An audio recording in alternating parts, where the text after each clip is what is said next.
कल हमने प्रकाश के बारे में देखा था। हाँ,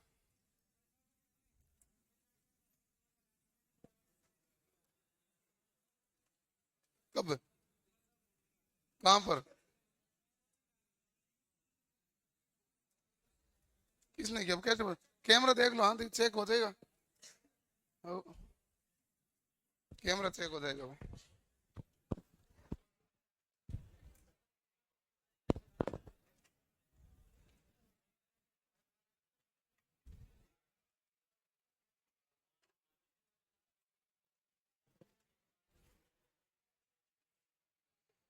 हमने कल अवतल दर्पण के केस समझे थे। अवतल दर्पण के टोटल हमने 6 केस देखे हैं। 6 ही केस में हमें ये क्लियर हो गया था कि प्रतिबिंब कैसे बनेगा। एक मैल इसके जूते की, तेरे क्या है, मैं ठीक बोलता नहीं हूं, समझिए क्या है, फिर इधर से सुन ही लो क्यों। सबसे पहला केस हमने ये देखा था कि वस्तु यदि अनंत पर है तो प्रतिबिंब कहां पर बनेगा, एप पर। दूसरा हमने ये देखा था कि वस्तु यदि मान लो सी व अनंत के बीच है तो एफ व सी के बीच बनेगा। तीसरा कंडीशन हमने देखा था सी पर है तो प्रतिबिंब भी सी पे बना। तो जैसे जैसे मान लो वस्तु दर्पण की तरफ आ रही है प्रतिबिंब दर्पण से दूर जा रहा है। और सी एक के बीच वाला पॉइंट है, केंद्र बिंदु। सी से अनंत की तरफ जो भी रहेगा वो बड़ा ही रहेगा, चाहे वस्तु हो चाहे प्रतिबिंब हो। और सी से एफ के बीच में जो भी रहेगा वो छोटा ही रहेगा। ये सिंपल लॉजिक है। यदि इतना सा लॉजिक ध्यान में रहेगा तो सारा मामला क्लियर हो जाएगा। तो कल वाली तरंग वापस तो नहीं बतानी है, फिर कोई दिक्कत नहीं। एक वापस बताऊं तो पीडीएफ में लगाओ भाई, वो कल वो लास्ट वाला फोटो है ना वो लगा दो, कल वाली पीडीएफ का। ईएन भी खोल दे, पीडीएफ खोल दे, कुछ भी खोल दे, अपनों को कुछ लिखना। ईएन भी है क्या सेव? हाँ तो खोल दो।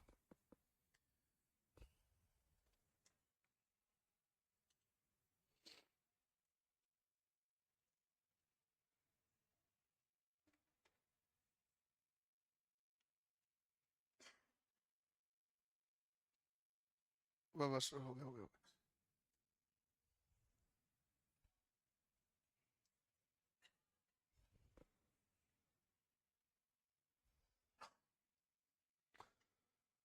इसमें हमने यही कहते हैं कि भाई अनंत वाला तो हमें एज्यूम करना पड़ता है। जब सी व अनंत के बीच है वस्तु तो प्रकाश की किरण यदि दर्पण से समांतर आएगी तो फोकस बिंदु से जाएगी, और फोकस बिंदु से आएगी तो समांतर जाएगी।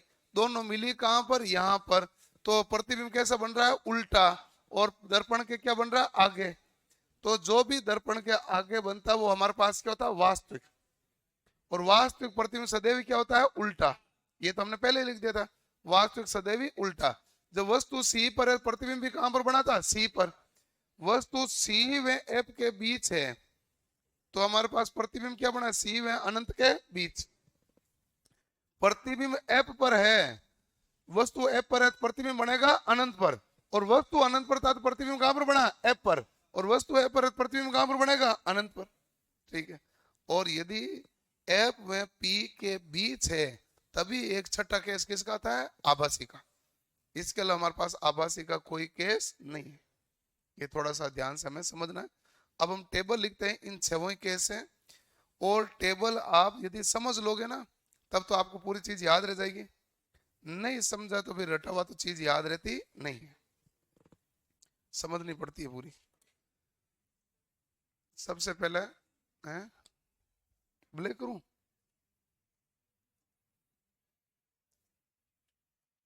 लो।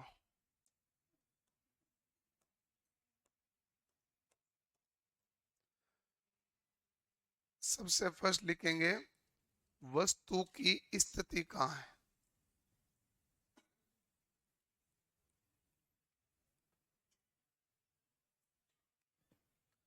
पहला कॉन्सेप्ट, ठीक है। और वस्तु को हम दूसरे शब्दों में बिंब भी कहते हैं। बिंब यानी वस्तु, प्रतिबिंब यानी इमेज। इंग्लिश में वस्तु को ऑब्जेक्ट बोलेंगे और इसको प्रतिबिंब को बोलेंगे हम इमेज। तो दो चीज होती है ओ एंड आई से। वस्तु की स्थिति,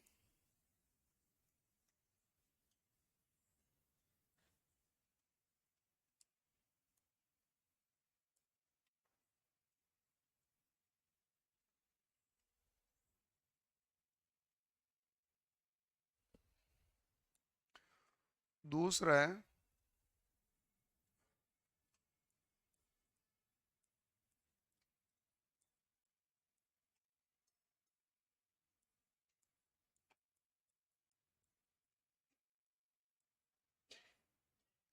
प्रतिबिंब की स्थिति।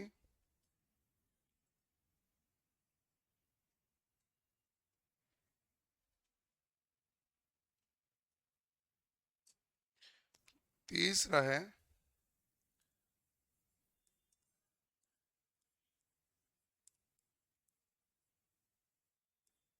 प्रतिबिंब का आकार।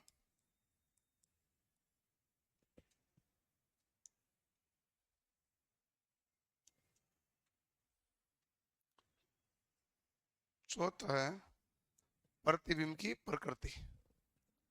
यही मामला है।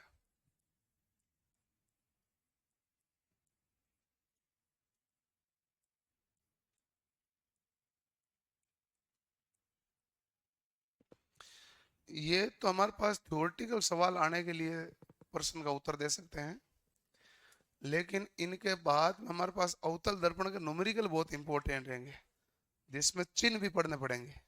उत्तल दर्पण और अवतल दर्पण में कार्तिकेय चिन्ह होते हैं, उन चिन्हों के अनुसार ही हमारे पास न्यूमेरिकल का निर्माण होता है। तो पहले इनको ध्यान से देखेंगे, तभी हम आगे न्यूमेरिकल पढ़ने लायक होंगे।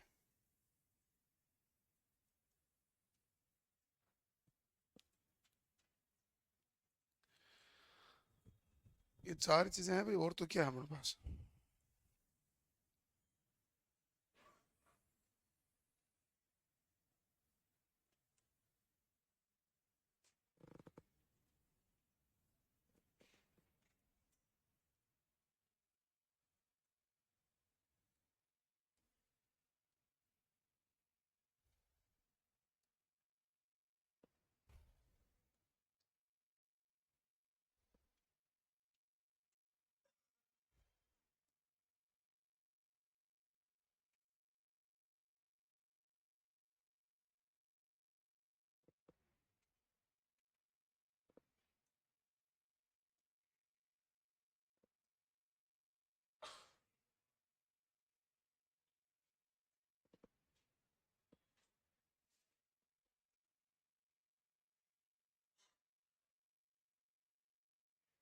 चलो, जो भी अपन लिख लेते हैं।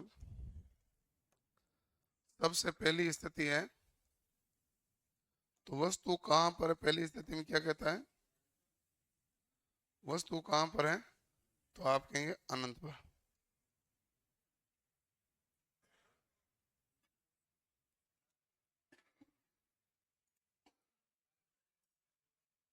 है?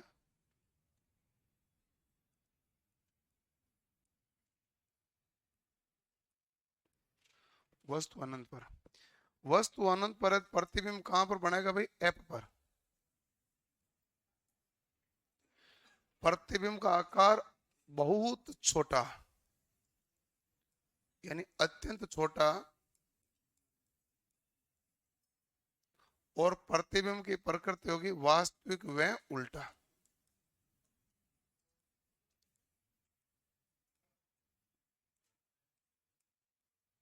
वास्तविक व उल्टा। दूसरा नंबर पे बनेगा अनंत व सी के मध्य।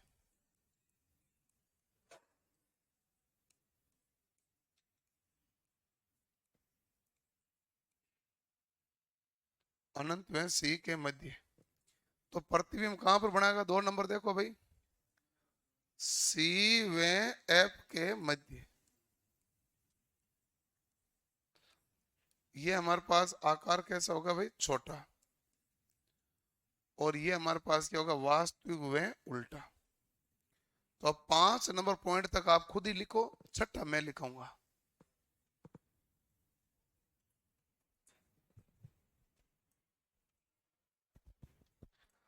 और एक इंपॉर्टेंट बात और, कल अपनी संडे को छुट्टी है,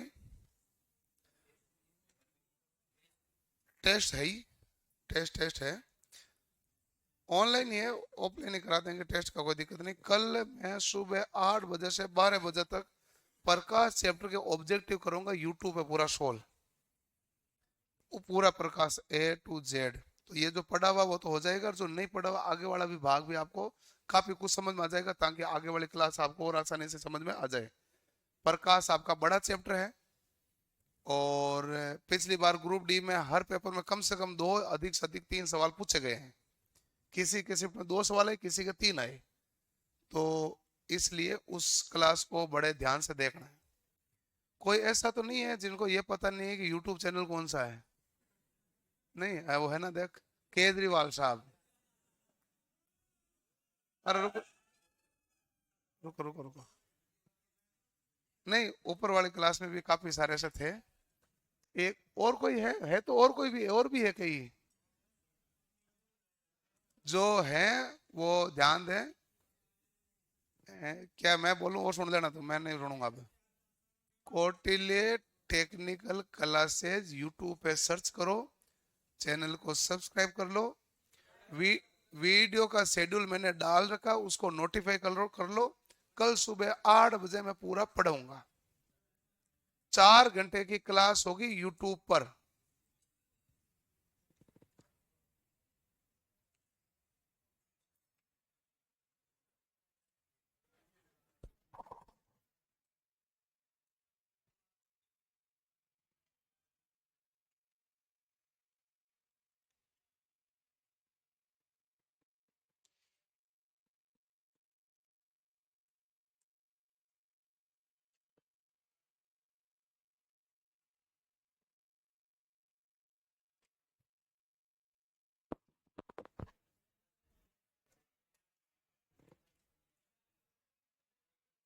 लिख लिए पांचों के पांचों केस? लिख लो भाई, खुद मन से लिखो, चित्र को देख के लिख लो, मन से लिख लो। इधर देना।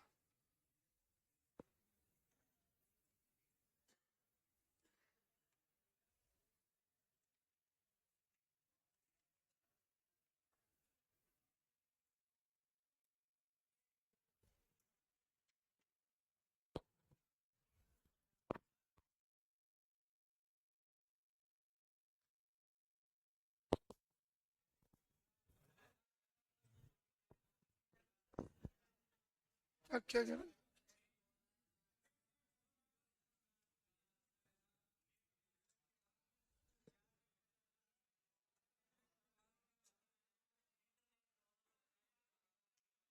अच्छा, हाँ, ये इधर आ, अभी लगा के देता हूँ इंटरनेट तेरे।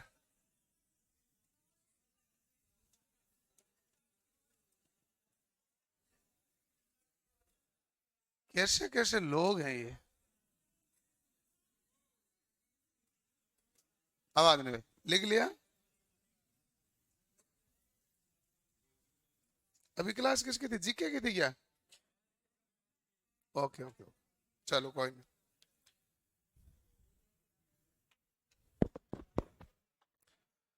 अब देखो कि इसको हम जो आगे रिप्रेजेंट करते हैं, तो अनंत में सी के मध्य देख लिया। अगला क्या देखेंगे, सी पर। सी पर देखेंगे तो प्रतिबिंब भी कहां पर बनेगा भाई, सी पर। तो कैसा बनेगा भाई, बराबर। और ये हमारे पास वास्तविक व उल्टा। आगे अगला है सी व एफ के मध्य। जितनी वस्तु दर्पण की तरफ जाएगी, प्रतिबिंब उतना ही दूर जाएगा। तो सी व अनंत के मध्य होगा भाई।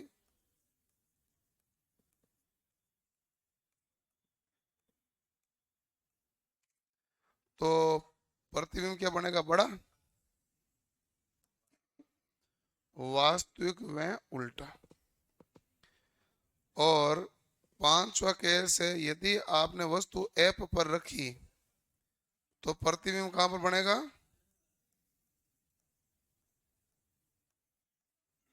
अनंत पर। और ये क्या बनेगा भाई? बहुत बड़ा।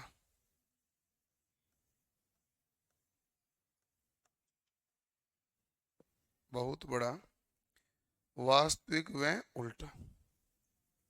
ठीक। अगला है एफ व पी के मध्य। कहां पर बनेगा भाई? दर्पण के पीछे।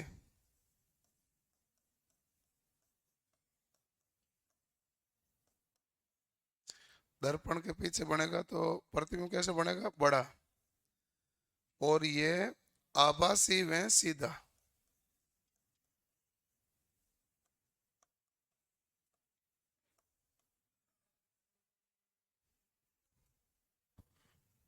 आभासी व सीधा।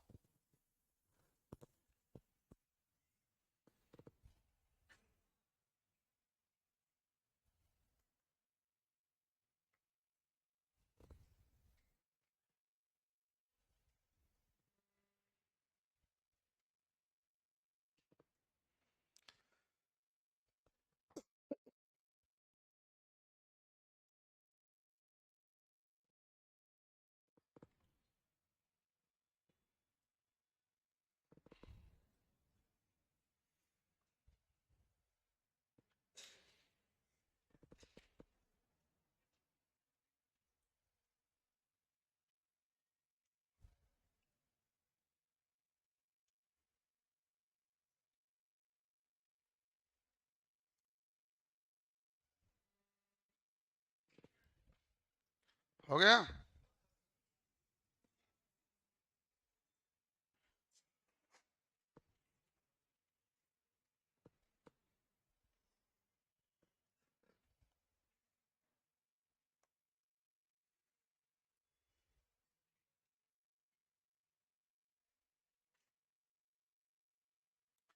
ये छह ही केस आपको ध्यान से देखना है।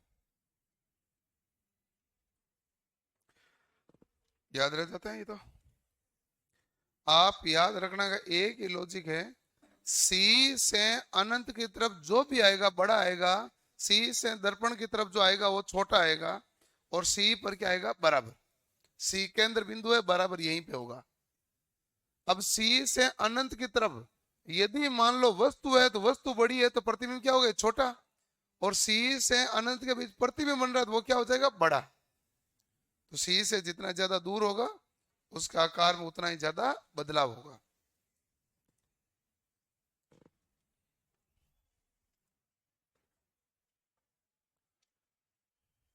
हो गया? ओके। अब इसके उपयोग कहाँ कहाँ होते हैं आप बताओ, मैं लिख देता हूं।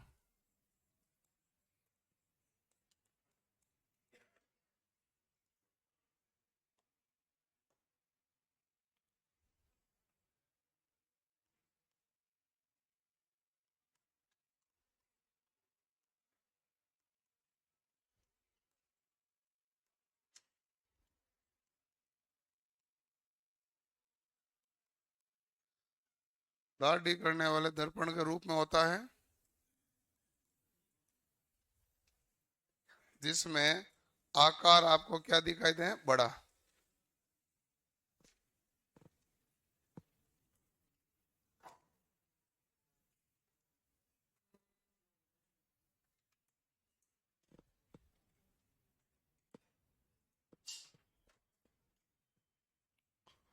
और कहाँ काम लेते हैं भाई?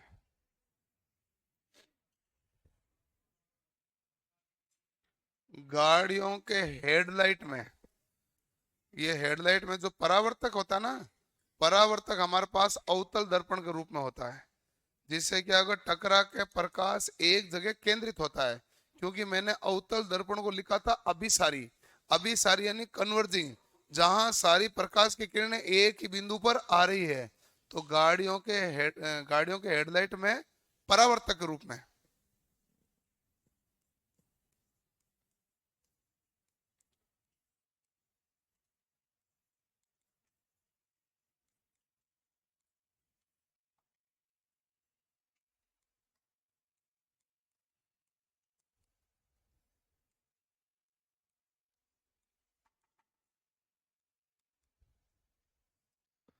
और कहाँ काम लेते हैं भाई?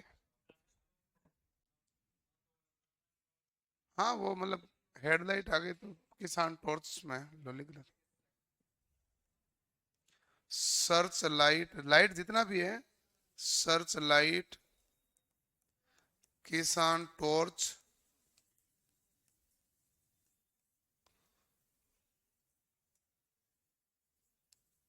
में परावर्तक के रूप में तो काम ले रहे हो। रिफ्लेक्टर कैसे आकार का होता है? अवतल। ये जो पीछे बड़ा भाग क्या होता है, रिफ्लेक्टर कहलाता है। रिफ्लेक्टर परावर्तक कौन सा है? तो अवतल प्रकार का। और कहीं काम है? हम्म, ये सही है। इसे हम कहते हैं ENT doctor, ear nose and tongue, ENT doctor द्वारा उपयोग। ब्रैकेट में आप लिख लो दंत चिकित्सा।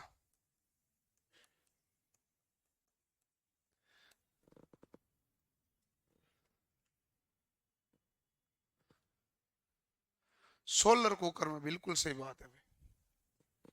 सोलर कुकर में प्रकाश की किरणें एक जगह आके एकत्रित हो जाएगी ना, तो क्या हो जाएगा भाई, वो कैथोड किरण गर्म हो जाएगी, जिससे खाना बन सकता है सोलर कुकर के रूप में।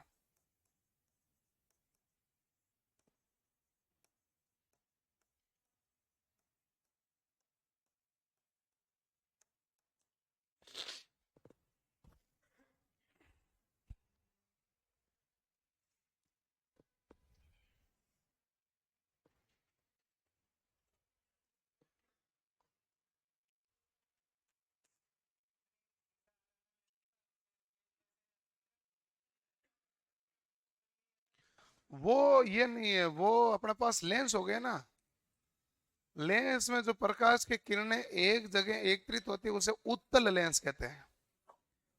उत्तल लेंस में प्रकाश किरण एक जगह एकत्रित होती है तो अखबार जल जाता है। वो आर पार हो रही, दर्पण मतलब टकरा के वापस आ रही है, लेंस मतलब आर पार। बेसिक फर्क है ना। और कोई एग्जांपल है किसी के ध्यान में तो पूछ लो। है?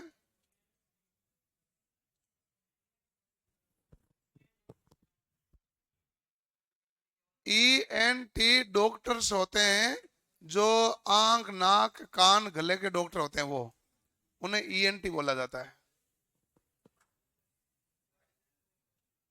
ईएनटी बोलते हैं। ईएनटी अलग हॉस्पिटल भी होता है ना, ईएनटी। हाँ, वो लेंस है, दर्पण थोड़ी ना है।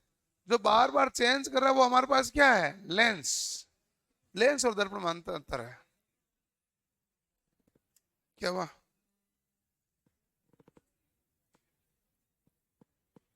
किसको किसको बता रहे हो?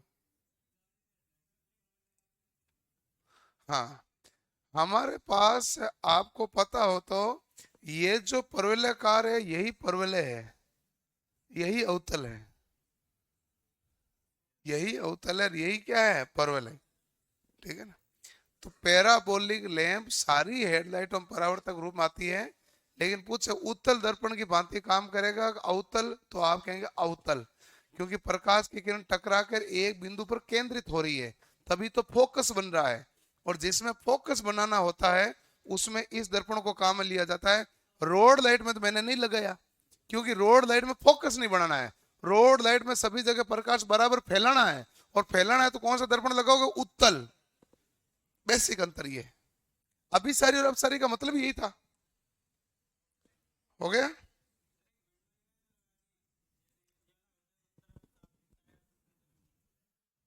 क्या हुआ?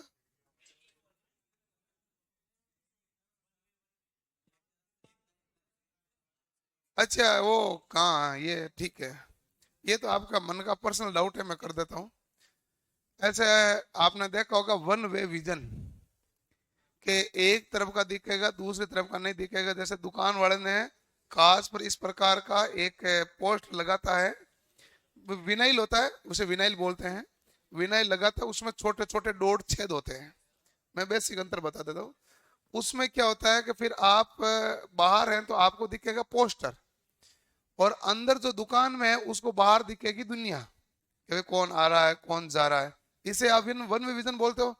यही आप है इसको उल्टा देख लेते हैं, वो वहीं लगा पड़ा रहने दो। अब रात का 8 बजे का टाइम है, बाहर की लाइटें गली की कर दो बंद, दुकान की लाइटें चालू कर दो, वन विजन हो जाएगा उल्टा। तो इसका मतलब है कि जिधर प्रकाश ज्यादा होगा उधर का दिखेगा,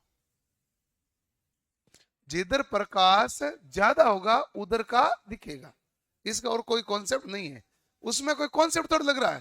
कांच जैसे वैसे रहने दो। एक आता विनाइल आता जिसके ऊपर कोई पोस्टर बना तो फिर छोटे छोटे छोटे छोटे छेद करेंगे वो, फिर उसको चिपका देंगे।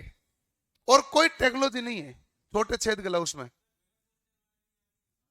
बिना पोस्टर का तो वो, अरे बिना पोस्टर की तो फिर पोस्ट तो मैंने सामान्य पे लगाया, तो बिना पोस्टर का मतलब क्या हो गया कि पहले से कांच के ऊपर फिल्म चढ़ाई जाती है, वो फिल्म ही तो है। झिल्ली चढ़ा दो, मैंने पोस्टर लगाया ताकि आपको दिख जाए, लेकिन आपको देखना है नहीं। उसमें भी तो झिल्ली लगाई जाती है। उसमें क्या लगाते हैं, झिल्ली तो लगाते हैं, फिल्म। तो काले कांच वाले करते हैं वो भी क्या लगाते हैं, फिल्म। हम्म, क्या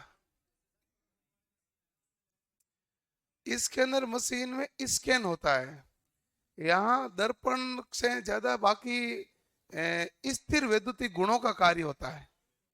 वो वैद्युतिक प्रभाव कार्य करेंगे, केवल दर्पण काम थोड़ी करता वहां। केवल दर्पण तो काम करता ना, तो मैंने यहाँ वस्तु रखी, दर्पण के द्वारा सामने बड़ी दिखा देता मैं, तो काम कहता था ये दर्पण कर रहा है। वो उसको स्कैन करा, उसको सेव भी कर रहा है, तो केवल दर्पण का तो रोल ही क्या हुआ। डाटा सेव भी तो होता है ना उसमें। कहता चलो आज सेव कर दी, कल तेरा फोटो कॉपी निकाल देंगे, तो बटन दबा के निकाल भी सकता है। तो इसका मतलब केवल दर्पण का काम कहाँ हुआ, वो तो मेमोरी का काम भी तो हो गया। लाइट के समय, रात के समय। हाँ रात के समय क्या हुआ,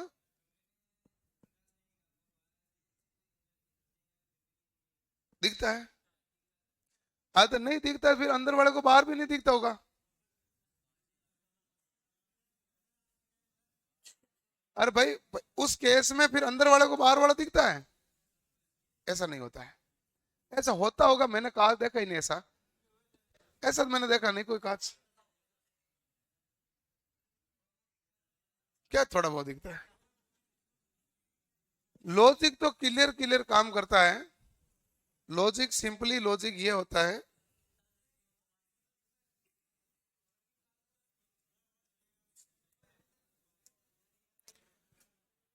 आवाज नहीं, कॉन्सेप्ट एक सिंपल काम करता है। जिधर प्रकाश ज्यादा होगा उधर का दिखाई देगा, जिधर प्रकाश कम होगा उधर का दिखाई नहीं देगा। ये बहुत छोटी छोटी झिल्ली के कारण पॉसिबल होता है। ऐसा मैं आपको इतना सा पॉसिबल ये बता दूं कि जैसे कार में वो जाली लगाते ना खिड़कियों पे, तो अंदर वाले को बाहर वाला सब दिख जाता, तो भी बाहर वाले को उसको जाली लगाने के बाद अंदर वाला कम ही दिखता है, क्योंकि वो जाली आ गई ना, उसमें झिल्ली है छोटी छोटी। अब इसी को और छोटी छोटी झिल्ली बना देते हैं, तो वो कहते हैं काली फिल्म परत चढ़ा दी। तो कई बार पुलिस वाले रुकवा के वो कहते हैं इसको उतारो परत को, तो वो फिल्म ही तो चढ़ाई जाती है, वो फिल्म उतार दी जाती है। उसमें बहुत छोटे छोटे छेद होते हैं, और कोई अलग से कॉन्सेप्ट नहीं है वो तो बहुत छोटे छोटे छेद होते हैं। जिससे क्या होगा, जिधर ज्यादा प्रकाश होगा उधर की वस्तु दिखाई देगी। रात के टाइम में गाड़ी में लाइट ऑन करो, अंदर वाला दिखाई देगा, है तो वो काली झिल्ली लगी हुई, आप चेक कर लो। तो मामला तो वो तो इतना ही है, सिंपल है। और दोनों तरफ का यदि मान लो नहीं दिखाई देना या हल्का फुल्का सा आभास होना, उससे ये कहते हैं कि रफ कांच काम में लिया जाता है आजकल, जिसमें दोनों कांच के दोनों तरफ घिसाई होती है। तो हाँ सर, फिर तो पता तो तेरा सब कुछ है।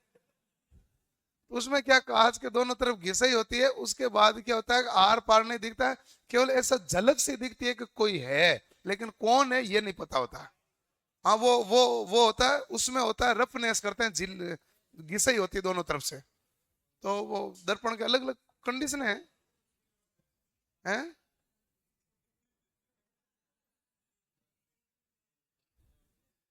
क्या हुआ भाई?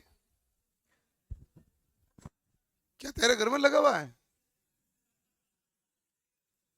मैं सुना ही नहीं दिया। कोई बोल रहा था ना, किसके किसके घर में लगा हुआ था? पीछे कोई बोल रहे थे। पता नहीं, कोई कह रहा था कि उसके घर में लगा हुआ है। कि हम कुछ भी करते पता नहीं चलता किसी को।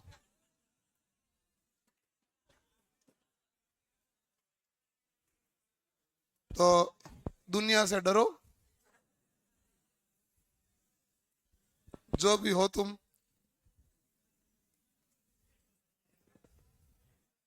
हाँ भाई।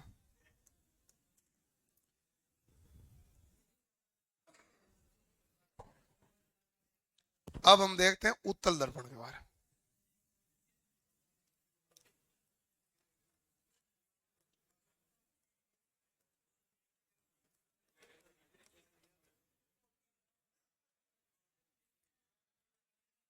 आवाज नहीं भाई।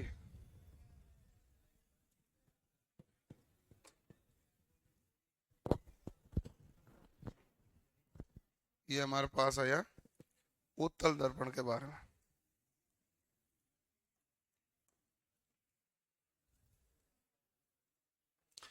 उत्तल दर्पण को आपने देख लिया था, पूरा समझ भी लिया था कि होता कैसा दर्पण है। सिंपली वे में देखा जाए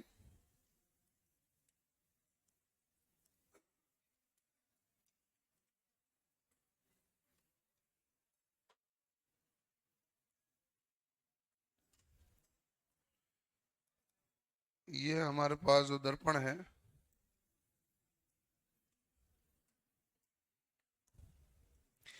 इसमें क्या है कि फोकस बिंदु दो बनाना पड़ता है।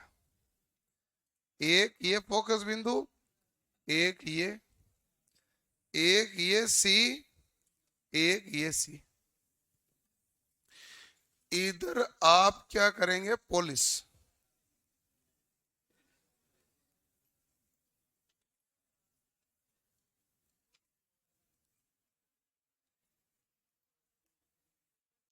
आवाज नहीं भाई।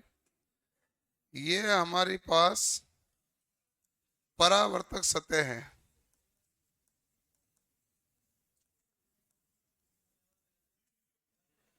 ये कौन सी सतह है, परावर्तक।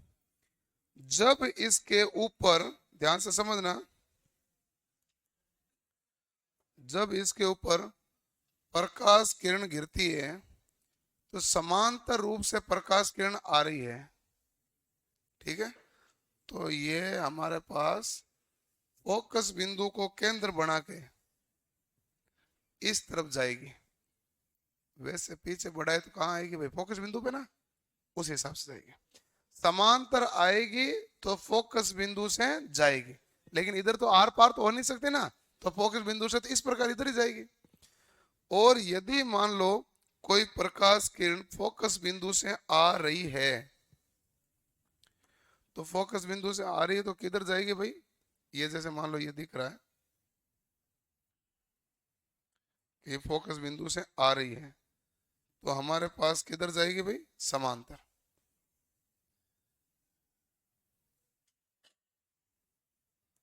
यदि फोकस बिंदु से आ रही है तो समांतर जाएगी, ठीक है। पिछली बार भी हमने यही देखा था, तो समांतर आ रही है वो फोकस बिंदु से जाएगी, जो फोकस बिंदु से आ रही है वो समांतर जाएगी। जो केंद्रक से आएगी वो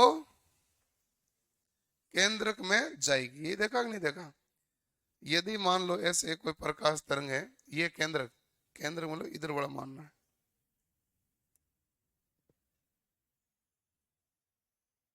ये केंद्रक है। तो आप इसके बारे में ये कह सकते हैं, यदि प्रकाश किरण केंद्रक से आएगी तो टकरा के वापस किधर जाएगी भाई, तो ये इधर ही वापस चली जाएगी। और जिस कोण से टकराएगी उसी कोण से वापस जाएगी। अभी भी वही लॉजिक है, चारों का कोई लॉजिक चेंज हुआ क्या? ना, लॉजिक कोई नहीं बदला, बस फोकस बिंदु है जो पीछे वाला काम में लेना पड़ता है, क्योंकि इधर वाला फोकस बिंदु सीधा काम नहीं आ रहा है। एक्चुअल में फोकस बिंदु है ही है, केंद्रक है भी है, लेकिन हमें वस्तु को इधर रखना पड़ता है, इसलिए एफ में सी इतना ही माप का इधर बनाना पड़ रहा है। जबकि एफ में सी काम कौन कर रहा है? ओरिजिनल वाला। ओरिजिनल वाला तो इधर ही दर्पण की तरफ, गोलाई की तरफ आएगा। तो ये मामला है, लिख लो।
क्लियर?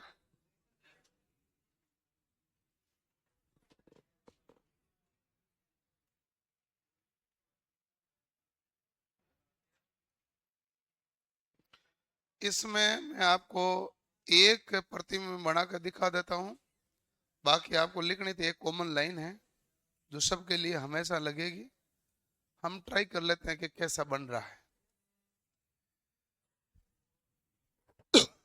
ध्यान रखें, समांतर लाइन आ रही है तो फोकस बिंदु से जाएगी, फोकस बिंदु से आ रही है समांतर जाएगी, केंद्रक से आ रही है केंद्रक से जाएगी, और यदि P से जिस कोण से टकराएगी उसी कोण से जाएगी। ये लॉजिक हमें ध्यान रहना चाहिए, आसान लाइन का सवाल ये बन सकता है। हो गया?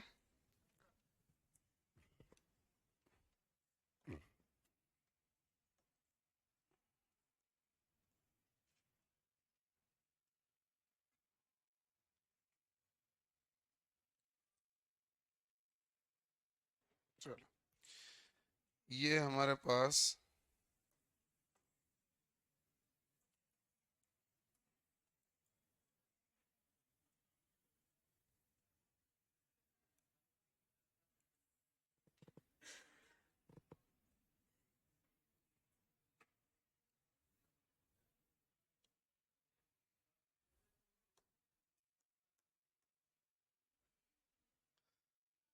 पास P, आवाज नहीं भाई, ये F और ये C, इधर मैं ये F मान लूं और इधर C। अब एक वस्तु को कहीं पर भी तो रखना ही पड़ेगा। फॉर एग्जाम्पल एक वस्तु को हम यहां रखते हैं,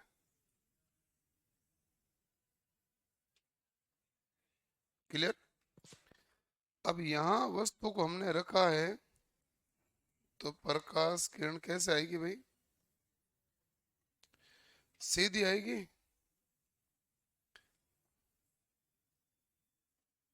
सीधी आएगी। सीधी आएगी तो कहां से जाएगी भाई? फोकस बिंदु से।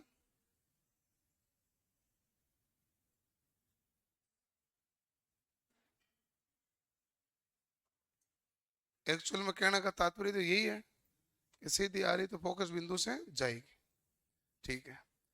तो प्रकाश किरण यहां से सीधी आ रही तो फोकस बिंदु से जाएगी, और फोकस बिंदु से जाएगी तो इस लाइन को मैं छोटा कर देता हूं।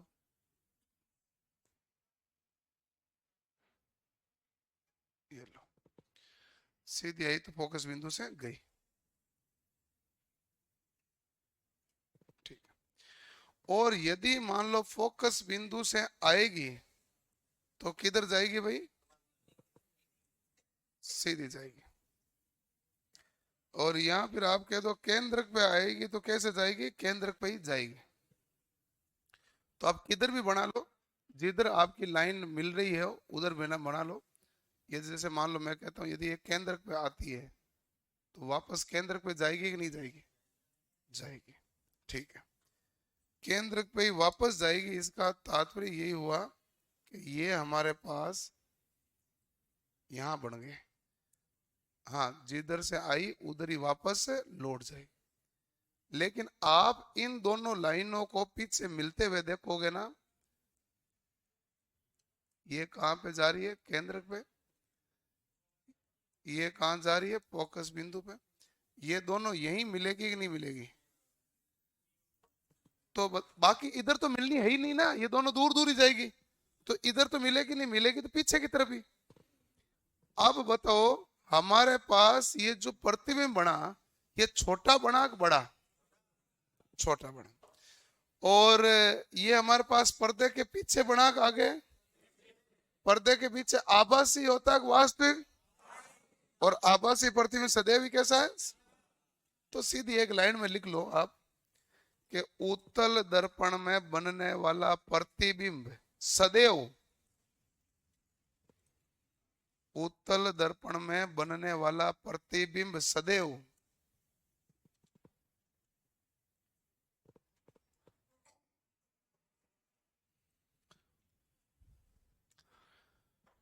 सदैव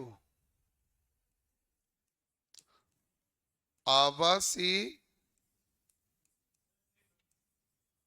सीधा व वस्तु से छोटा।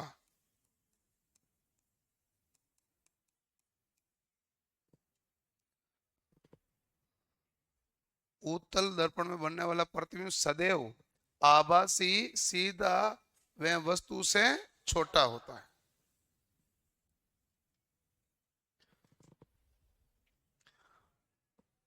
अब उदाहरण बोल देता हूं, लिखो भाई।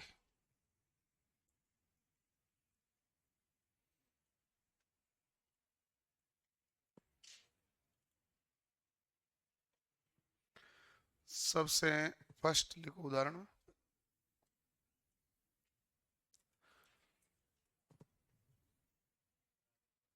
गाड़ियों के रिवर्स मिरर के रूप में,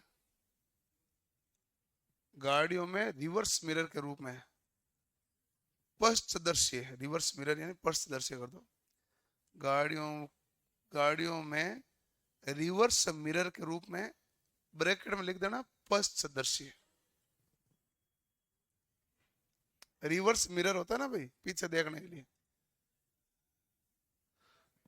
हाँ, यहाँ लिख दो, यहाँ गाड़ियों में साइड दर्पण के रूप में, साइड दर्पण तो यही होता है। और अब देखो, हमने कहा कि ये आभासी सीधा होता है, और सीधा को मैंने पहले भी आपको समझा चुका हूं, जहां सीधा लिख रहा हूं इसका मतलब पार्श्व उल्टा है।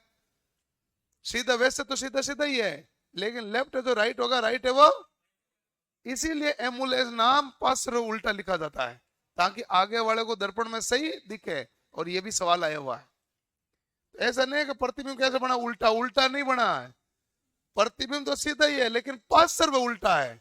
लेफ्ट है जो राइट में, राइट है वो लेफ्ट में।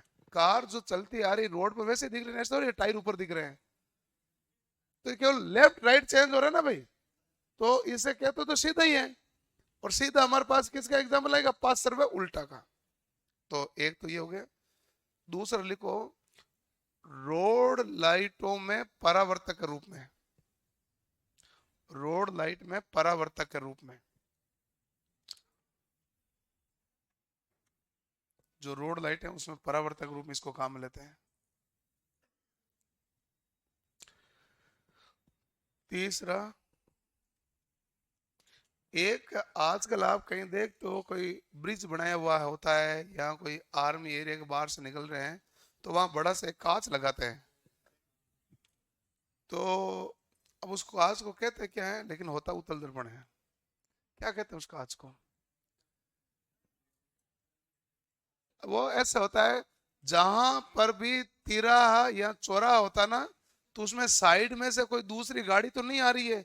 जैसे मान लो ओवर ब्रिज है, तो एक तो ब्रिज से उतर के गाड़ी तेजी से आ रही है, एक सर्विस लाइन से भी गाड़ी तेजी से आ रही है, दोनों आके मिलेगी तो एक्सीडेंट हो सकता है ना, तो सामने लगा दिया जाता कांच।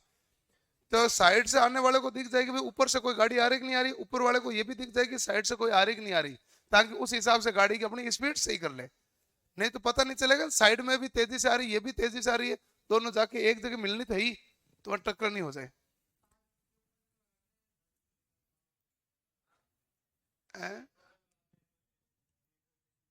हाँ, मेट्रो स्टेशन पे लगाते हैं। है तो कार, है तो दर्पण ना, सीट हो चाहे कोई हो ना, है तो दर्पण। अब उस दर्पण को कहते क्या है, आप लिख दो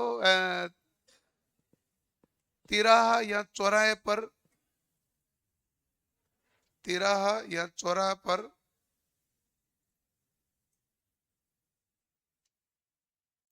साइड का रास्ता देखने के लिए, साइड का रास्ता देखने के लिए ऐसा काम में लिया जाता है। काम पर्पज इसका यही होता है, तिराहा या चौराहा पर साइड का रास्ता देखते ना, तो पता चलना चाहिए, इसके लिए हम काम में लेते हैं इस दर्पण को। एक और कोई उदाहरण है क्या कोई?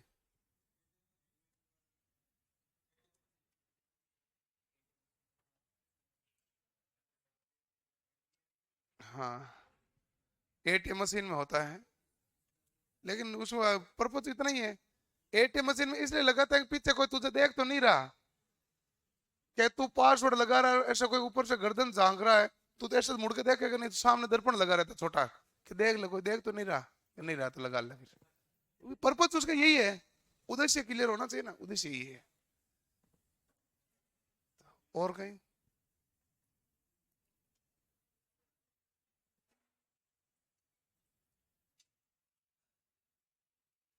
तो प्रकाश को फैलाने के लिए इसको काम लेते हैं, सम्मिलित करने के लिए काम में नहीं लिया जाता।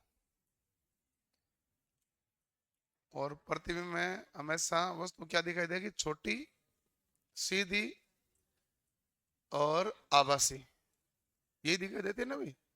आभासी सीधी में वस्तु से छोटी होती है।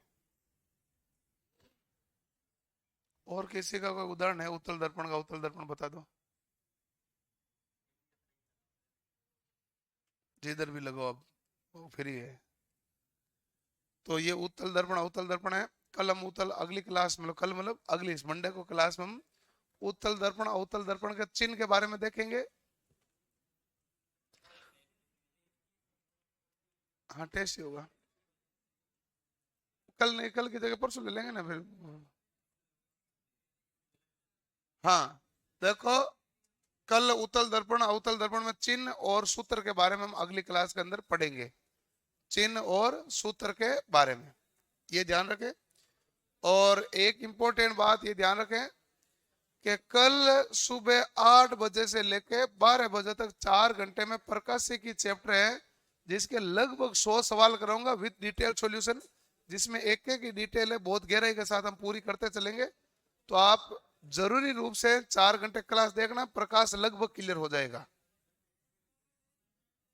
संडे वाला टेस्ट मंडे कर देते हैं, मंडे कर देंगे। कौन कह रहा नहीं सर?